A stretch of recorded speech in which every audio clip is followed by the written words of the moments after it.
Ang pangangalakal ay ang pamumulot ng mga plastik, karton at iba't ibang basura para ibenta. Sinusuong ng mga mangangalakal ang panganib ng kalsada na hindi alintana ang sakit na maaari nilang makuha. Ang number one na makikita natin dyan is yung mga respiratory infections or yung mga respiratory diseases.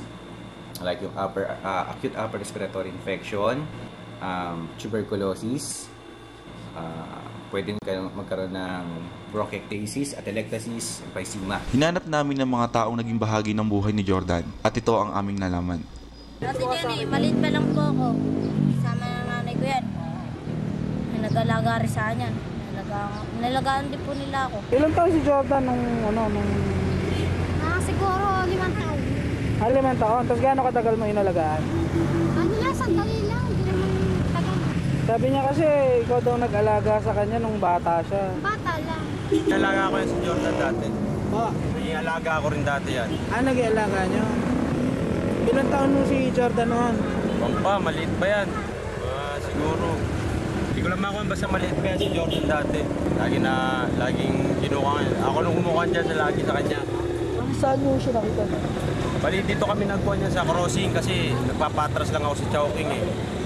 Bali, sa akin lagi siya pumupunta. Umuwi siya sa Riles, sa bahay minsan dati. Si Jordan, pag lumalapit lang sa amin, minsan yung bibisita lang, tapos napakainin namin yun lang. Kilala niyo po yung mga magulang niya? Oo, kilala ko yung magulang niya. Hindi ko lang sure kung ano apelyido ng magulang niya. Ano po pangalan ng nanay niya? Ano ba pangalan namin niya? Alimutan ang pangalan namin niya.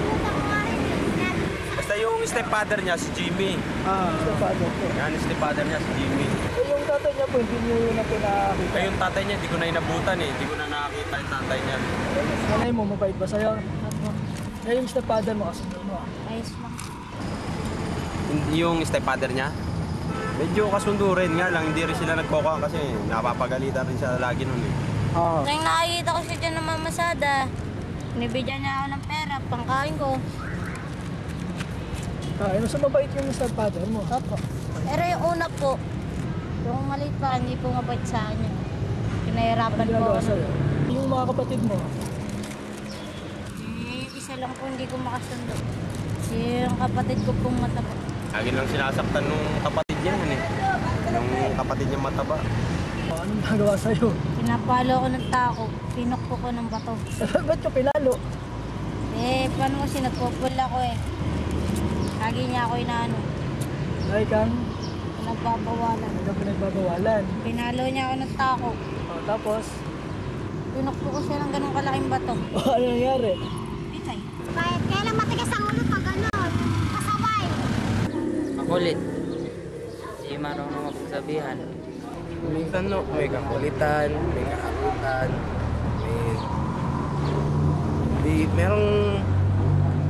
meron siyang magaling hindi magustuhan ng IT no. Siya ang pinakamaharot, masiglang bata yun. Nga lang, maharot. Ibig sabihin, siguro, dala nung pagkalaki niya sa lansangan. Kapalengke po, inabol po ako ng ano nila, ng amo nila. Yung ano nila, binidya ko ng pusa yung babae, katulong. Ay, natakot, lakas ng sigaw. Sa tingin ko, mabait naman si Jordan eh, napapabayaan lang. Kung meron lang magpa-aasikaso ron, aayos si Jordan eh, nga lang wala lang talaga nag-aasikaso. Ano kaya ang nagtulak kay Jordan para mamulot ng basura? Sa barkada siguro yung gusto niya gano'n. Siguro nagustuhan ni Jordan ang palaboy-laboy lang dahil nga sa hindi nasikaso ng magulang. Umalis ako dahil lagi ako pinapalo dati ng magulang ko. Nung nagkakamali ako, lumayas ako, pumunta ako ng bayan. Dahilan kung bakit sila ay nagiging batang lansangan, una-una, nakikita kasi nila sa pamilya, yung walang katahimikan yung pamilya, na ang ugat nito ay yung laging pag-aaway ng mga magulang. Paano ba hinaharap ni Jordan ang hamon ng lansangan? Ano ang ginagawa ng mga taong tulad niya para mabuhay?